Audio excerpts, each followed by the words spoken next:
الحمدللہ رب العالمین والصلاة والسلام علی محمد الامین فاعوذ باللہ من الشیطان الرجیم بسم اللہ الرحمن الرحیم۔ خواتین و حضرات، ہم سورہ مائدہ کی آیت 6 کا مطالعہ کر رہے ہیں۔ اس میں وضو کا طریقہ بیان ہوا ہے۔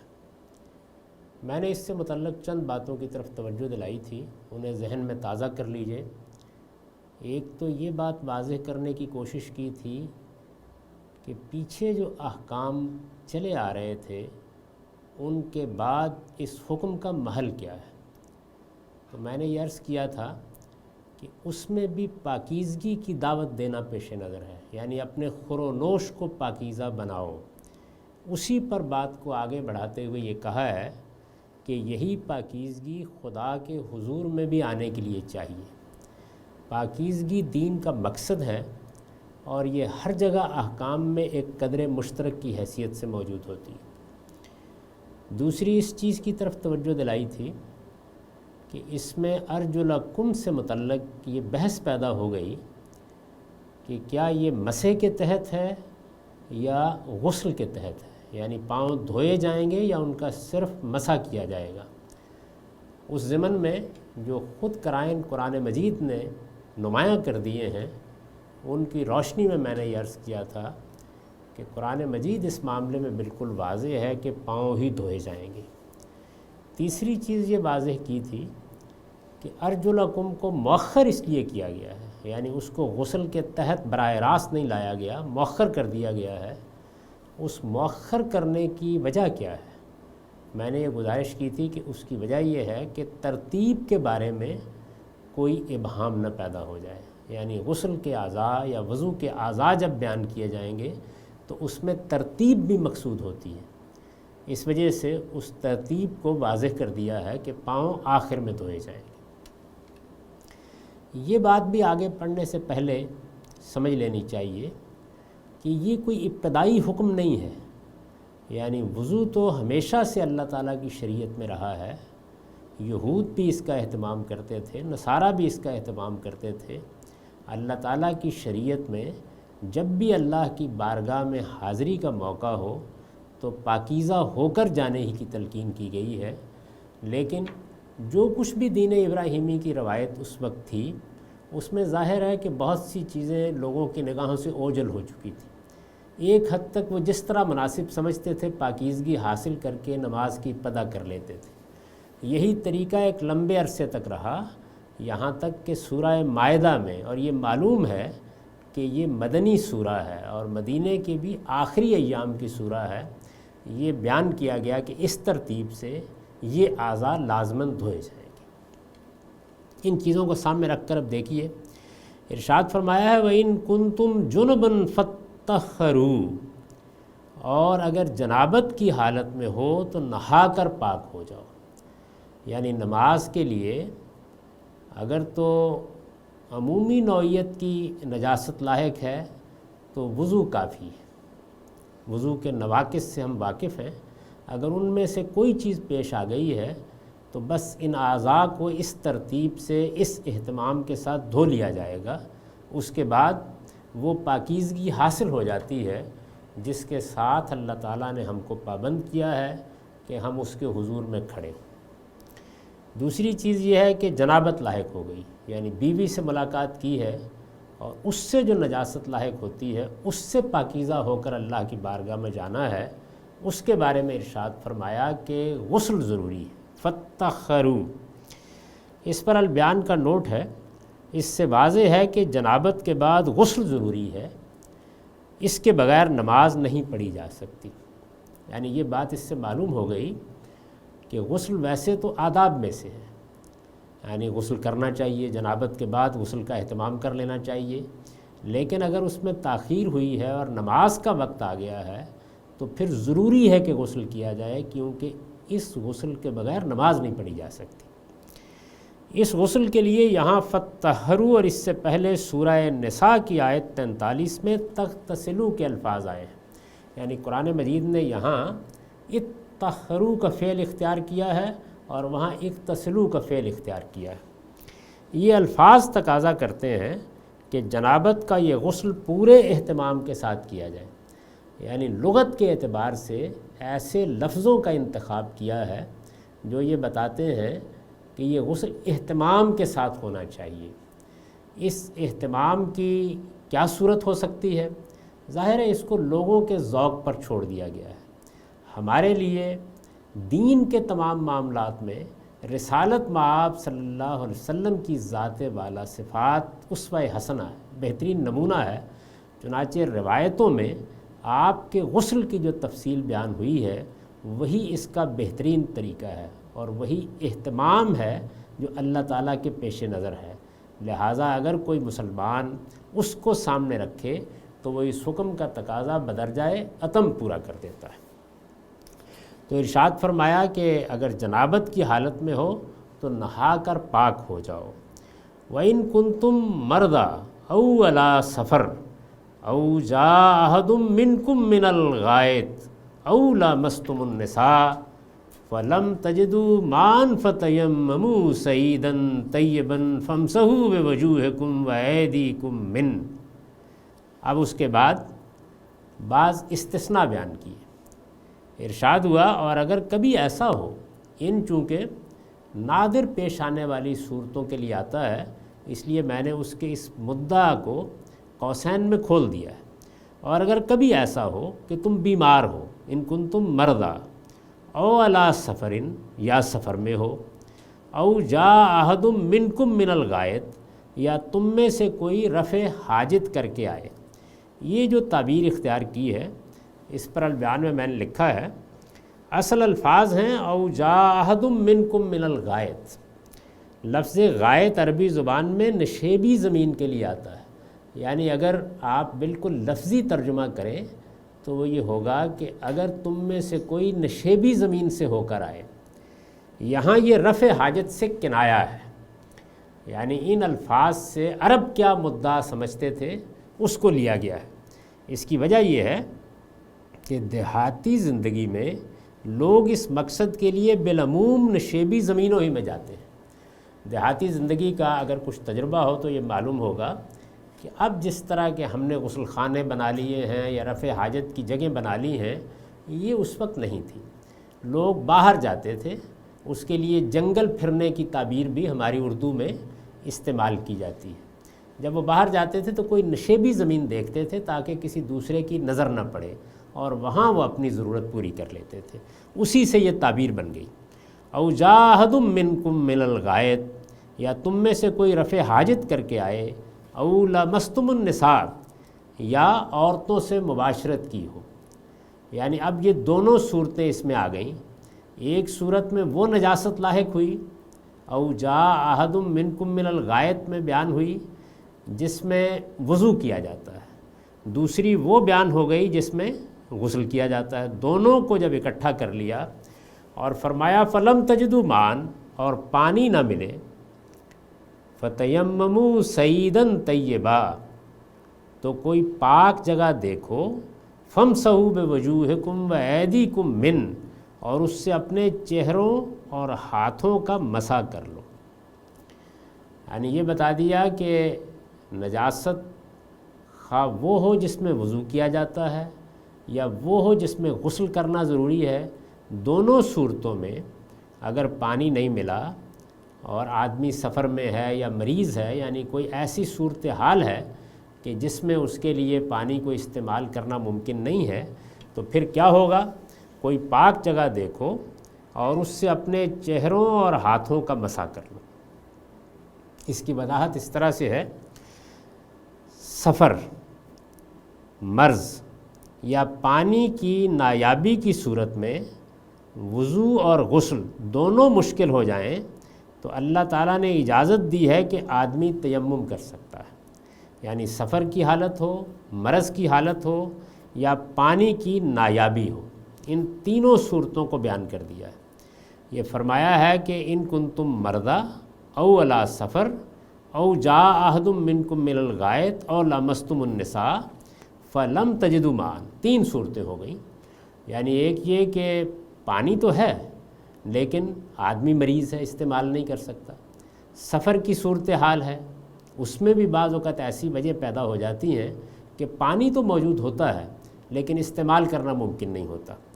اور ایک صورت یہ ہے کہ پانی نہ ہو تو سفر، مرض یا پانی کی نایابی کی صورت میں وضو اور غسل دونوں مشکل ہو جائیں تو اللہ تعالیٰ نے اجازت دی ہے کہ آدمی تیمم کر سکتا ہے۔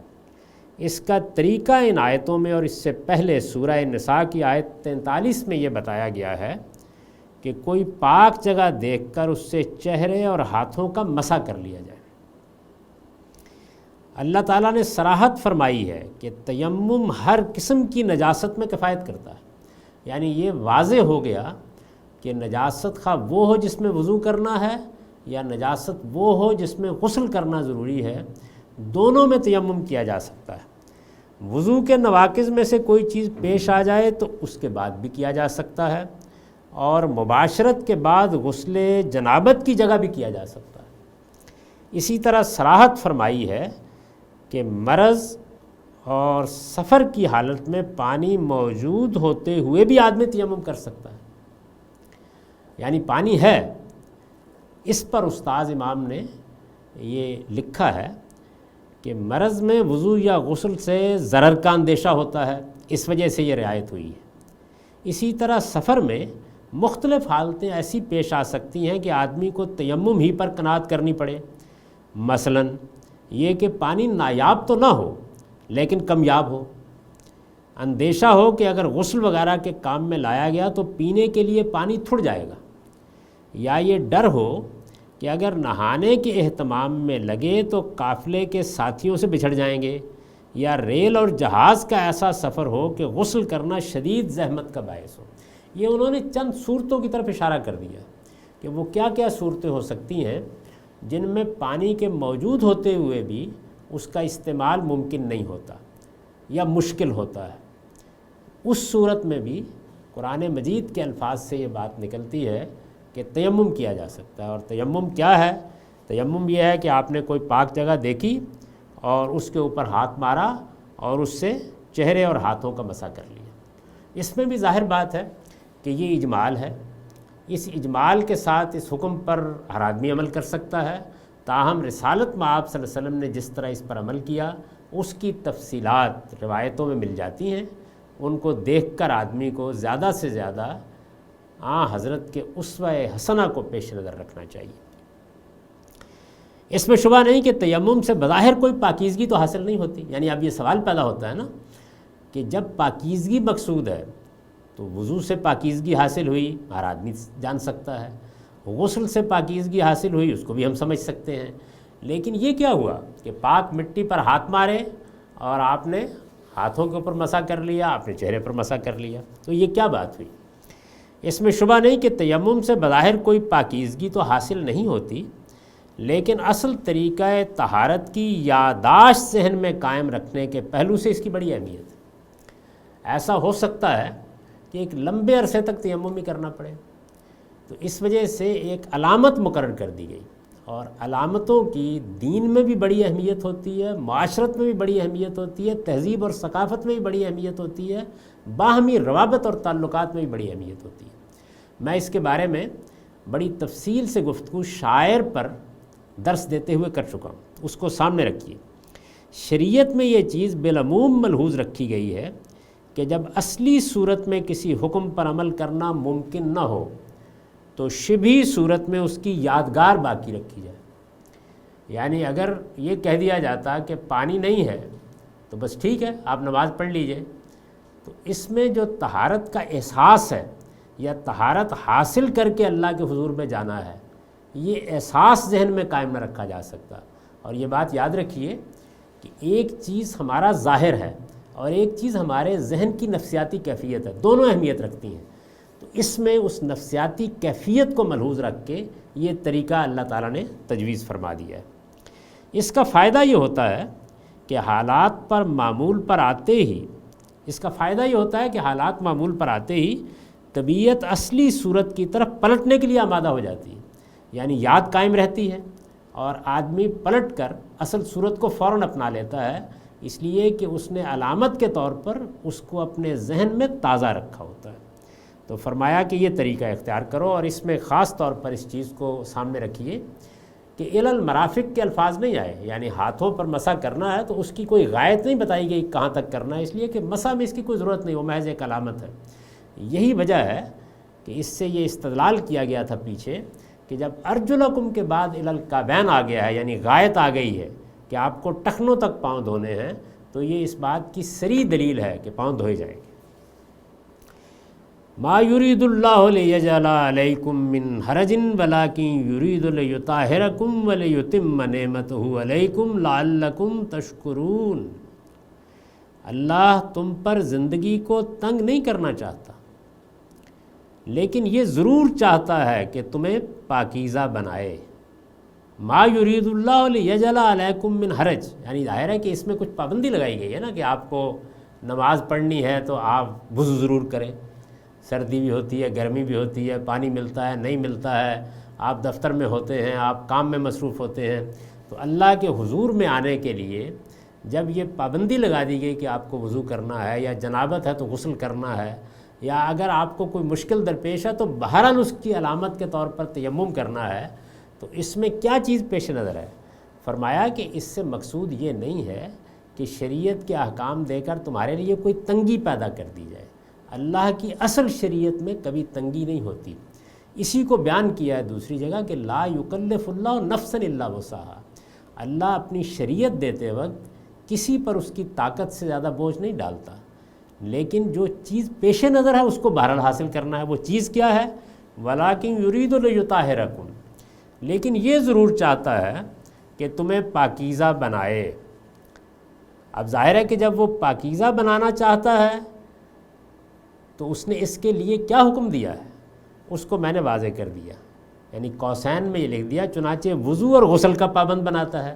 پیچھے یہ بتایا گیا ہے کہ تم کو وضو کرنا ہے، تمہیں غسل کرنا ہے، اور چاہتا ہے کہ اپنی نعمت تم پر تمام کرے، یعنی دو باتیں کہی گئی ہیں، یرید لیطہرکم، ایک بات تمہیں پاکیزہ بنائے، دوسری کہی گئی ہے ولیتم نعمتہ، یعنی وہ چاہتا ہے کہ تمہیں پاکیزہ بنائے۔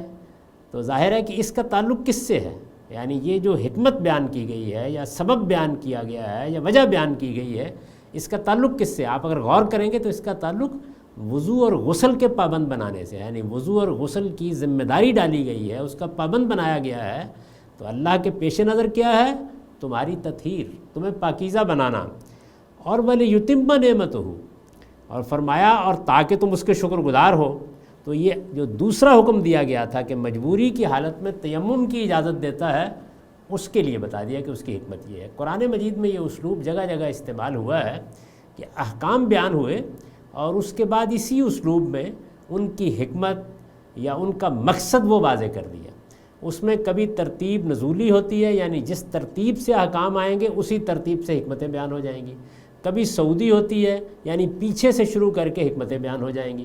چنانچہ روزوں کی آیات میں سعودی ترتیب کے ساتھ اس کو بیان کیا ہے، یہاں جس ترتیب سے احکام بیان ہوئے ہیں اسی سے بیان کر دیا، یعنی تطہیر پیش نظر ہے، چنانچہ تمہیں وضو اور غسل کا حکم دیا ہے، اتمام نعمت پیش نظر ہے، یہ شریعت میں خاص چیز ہے، یعنی جو مشکل پیش آ سکتی تھی، جو الجھن درپیش ہو سکتی تھی، اس میں اللہ تعالیٰ اس کا کوئی حل بتا دیتے ہیں، اس کو اتمام نعمت سے تعبیر کیا جاتا ہے، اور یہی وہ چیز ہے کہ جو جب ہو گئی تو پھر فرمایا گیا کہ اب تمہارا دین پایہ تکمیل کو پہنچ گیا۔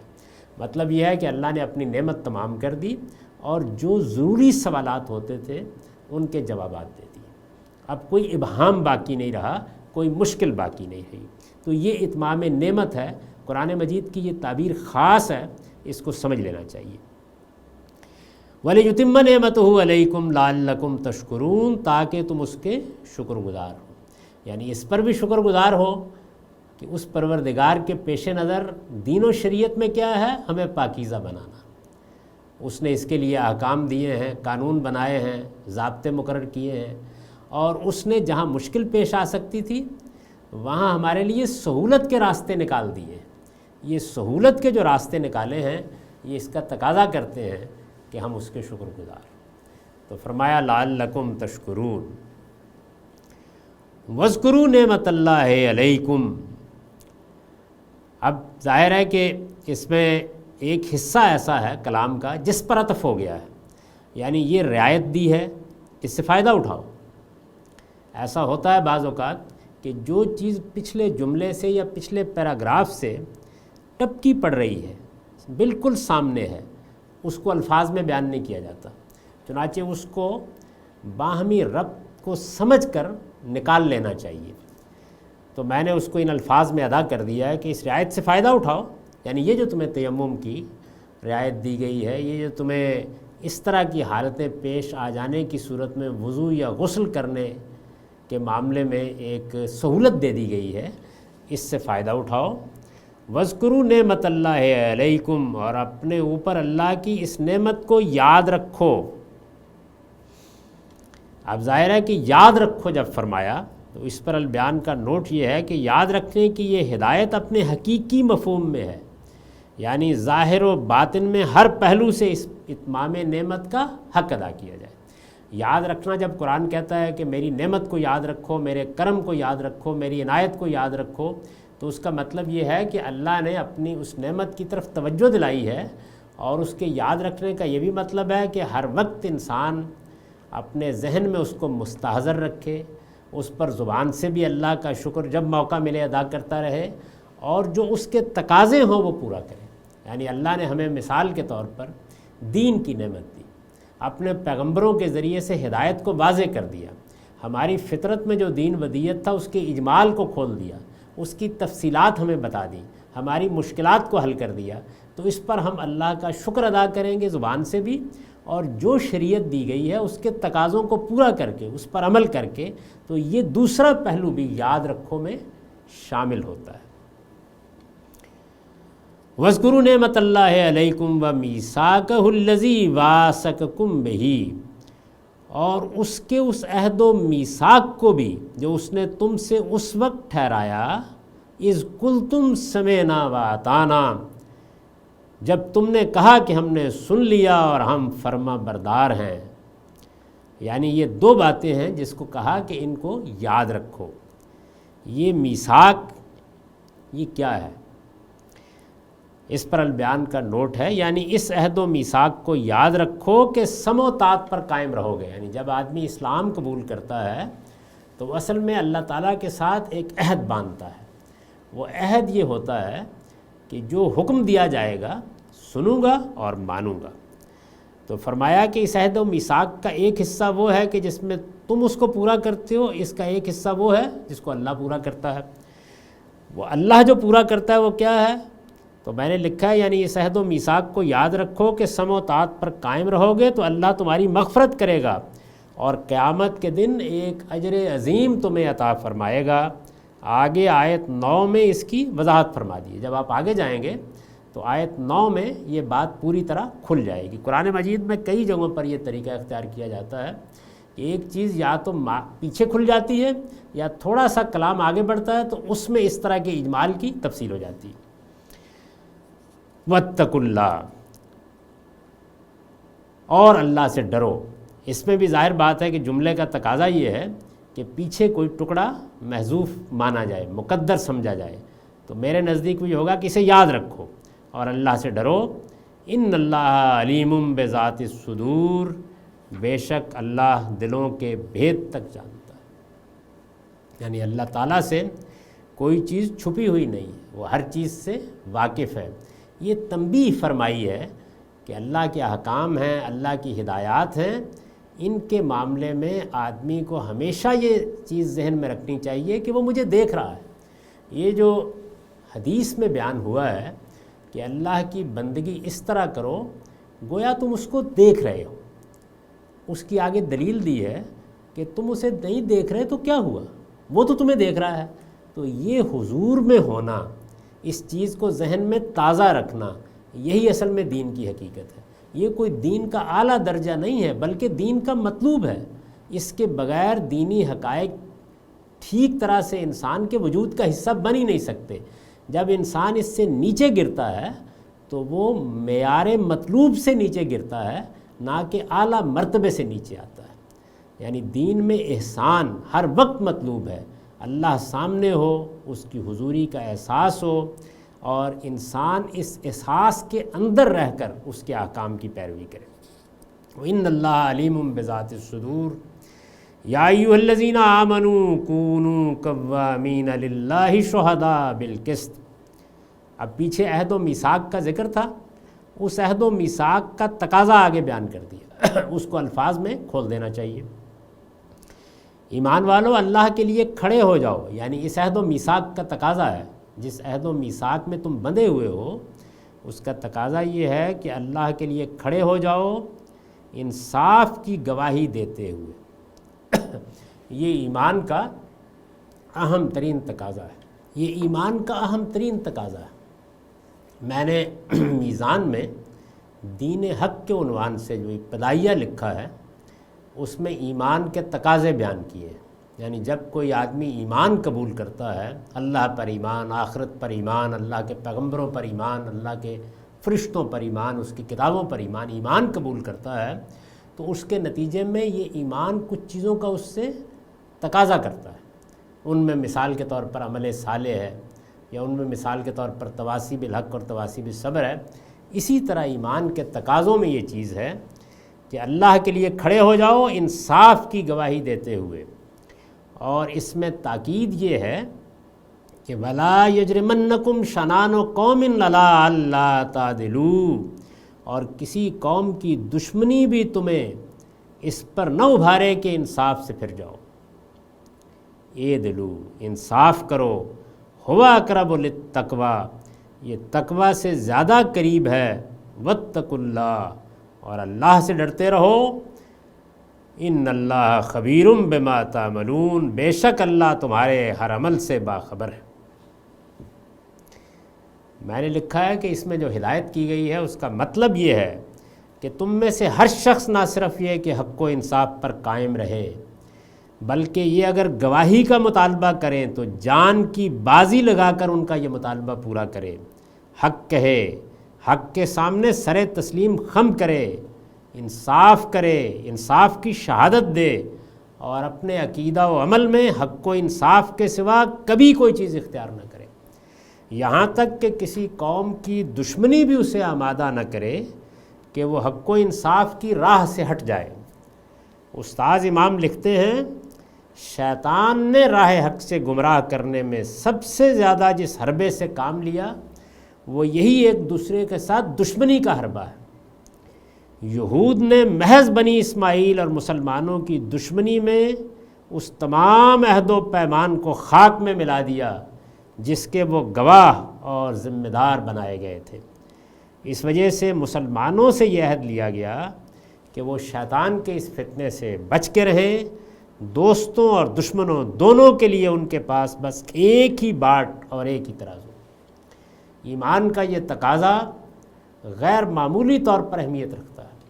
اس کو سورہ نساء میں بیان کیا ہے انفرادی زندگی سے متعلق، چنانچہ وہاں یہ فرمایا ہے کہ یہ گواہی اگر تمہیں اپنے خلاف دینی پڑے، اپنے والدین کے خلاف دینی پڑے، اپنے اعزاء و اقربا کے خلاف دینی پڑے، نہ اس میں امیر کا لحاظ کرو نہ غریب کا لحاظ کرو، ہر حال میں دو۔ اور یہاں اجتماعی زندگی کے بارے میں بتایا کہ جب تم قومی لحاظ سے کوئی فیصلہ کرتے ہو تو اس وقت بھی تمہیں ٹھیک ٹھیک حق بتانا ہے، اور حق کی بات کرنی ہے، انصاف کی بات کرنی ہے۔ دشمن قوم کے خلاف بھی اگر بات کرنی ہے تو سچائی کے ساتھ کرنی ہے۔ یہ در حقیقت ہماری خارجہ پالیسی کا بنیادی ستون ہے۔ یعنی اگر ہم مسلمان ہیں تو پھر ہم یہ طریقہ اختیار نہیں کر سکتے کہ دوسرے نے غلط بات کی ہے تو ہم بھی کریں گے، اپنے مفادات کو سامنے رکھ کے جھوٹ بول دیں گے، دنیا کو دھوکہ دیں گے، یہ ہم نہیں کر سکتے۔ ہمارے لیے دو ہی راستے ہیں، یا ہم اسلام کو چھوڑ دیں، اور اگر ہم نے اس کو مذہب کی حیثیت سے، دین کی حیثیت سے قبول کر رکھا ہے تو پھر اس کا لازمی اخلاقی تقاضا یہ ہے کہ سچائی کے گواہ بن کے رہیں۔ ہم اپنی قومی زندگی کا مطالعہ کریں تو ہم دیکھ سکتے ہیں کہ اخلاقی لحاظ سے اس معاملے میں ہم کتنی پستی میں اتر چکے ہیں۔ یعنی جھوٹ بولنا ہم نے ہنر بنا لیا ہے، لوگوں کو دھوکہ دینا ہنر بنا لیا ہے، مفادات کو سامنے رکھ کر غلط بات کرنا اس کو ہم بڑا غیر معمولی کارنامہ سمجھتے ہیں، اس کو ہم سیاست سے تعبیر کرتے ہیں۔ ہماری اجتماعی زندگی میں یہ چیز ناسور کی طرح سرایت کر چکی ہے۔ اس وجہ سے یہ بات سامنے رکھیے کہ دین کا بنیادی تقاضا ہے، یہ ایمان کا بنیادی تقاضا ہے کہ سچائی کی گواہی دی جائے، ہر حال میں سچ بولا جائے۔ یہ گواہی آپ کو عدالت میں دینی ہے، یہ آپ کو بین الاقوامی کسی فورم پر دینی ہے، یہ آپ کو اجتماعی معاملات میں دینی ہے۔ آپ کی بنیاد یہی ہونی چاہیے، چنانچہ جنگ کا موقع ہو یا صلح کا موقع ہو، ہر حال میں اسی بنیاد پر فیصلہ کیا جائے گا کہ حق کیا ہے۔ ہم حق کا ساتھ دیں گے، اس کے لیے کھڑے ہو جائیں گے، اور باطل کے ساتھ ایک قدم بھی نہیں چلیں گے۔ اس میں کسی اضطرار کی صورت میں بھی اگر کچھ کرنا پڑ جاتا ہے تو اتنا کریں گے جس میں کسی دوسرے کو نقصان نہ پہنچے۔ اور یہ معلوم ہے کہ اضطرار کے کیا مواقع ہوتے ہیں، لیکن عام حالات میں ہمارے لیے یہ تاکید کے ساتھ حکم ہے کہ کسی طور بھی ہم انصاف کے خلاف کوئی بات نہ کریں۔ انصاف، انصاف اور انصاف، سچائی کی شہادت، ہر حال میں سچائی کی شہادت، یہ اس ایمان کا تقاضا ہے جس کو قبول کر لینے کے بعد ہم اپنے آپ کو مسلمان کہتے ہیں۔ اب ان آیات کا سادہ ترجمہ سن لیجئے۔ ارشاد فرمایا ہے، اور اگر جنابت کی حالت میں ہو تو نہا کر پاک ہو جاؤ، اور اگر کبھی ایسا ہو کہ تم بیمار ہو یا سفر میں ہو یا تم میں سے کوئی رفع حاجت کر کے آئے یا عورتوں سے مباشرت کی ہو اور پانی نہ ملے تو کوئی پاک جگہ دیکھو اور اس سے اپنے چہروں اور ہاتھوں کا مسح کر لو۔ اللہ تم پر زندگی کو تنگ نہیں کرنا چاہتا، لیکن یہ ضرور چاہتا ہے کہ تمہیں پاکیزہ بنائے، چنانچہ وضو اور غسل کا پابند بناتا ہے، اور چاہتا ہے کہ اپنی نعمت تم پر تمام کرے، اس لیے مجبوری کی حالت میں تیمم کی اجازت دیتا ہے تاکہ تم اس کے شکر گزار ہو، اس رعایت سے فائدہ اٹھاؤ، اور اپنے اوپر اللہ کی اس نعمت کو یاد رکھو اور اس کے اس عہد و میثاق کو بھی جو اس نے اس وقت تم سے ٹھہرایا جب تم نے کہا کہ ہم نے سن لیا اور ہم فرما بردار ہیں۔ اسے یاد رکھو اور اللہ سے ڈرو، بے شک اللہ دلوں کے بھید تک جانتا ہے۔ ایمان والو، اس عہد و میثاق کا تقاضا ہے کہ اللہ کے لیے کھڑے ہو جاؤ انصاف کی گواہی دیتے ہوئے، اور کسی قوم کی دشمنی بھی تمہیں اس پر نہ ابھارے کہ انصاف سے پھر جاؤ۔ انصاف کرو، یہ تقویٰ سے زیادہ قریب ہے، اور اللہ سے ڈرتے رہو، بے شک اللہ تمہارے ہر عمل سے باخبر ہے۔ اقول قولی ھذا واستغفر اللہ لی ولکم ولسائر المؤمنین۔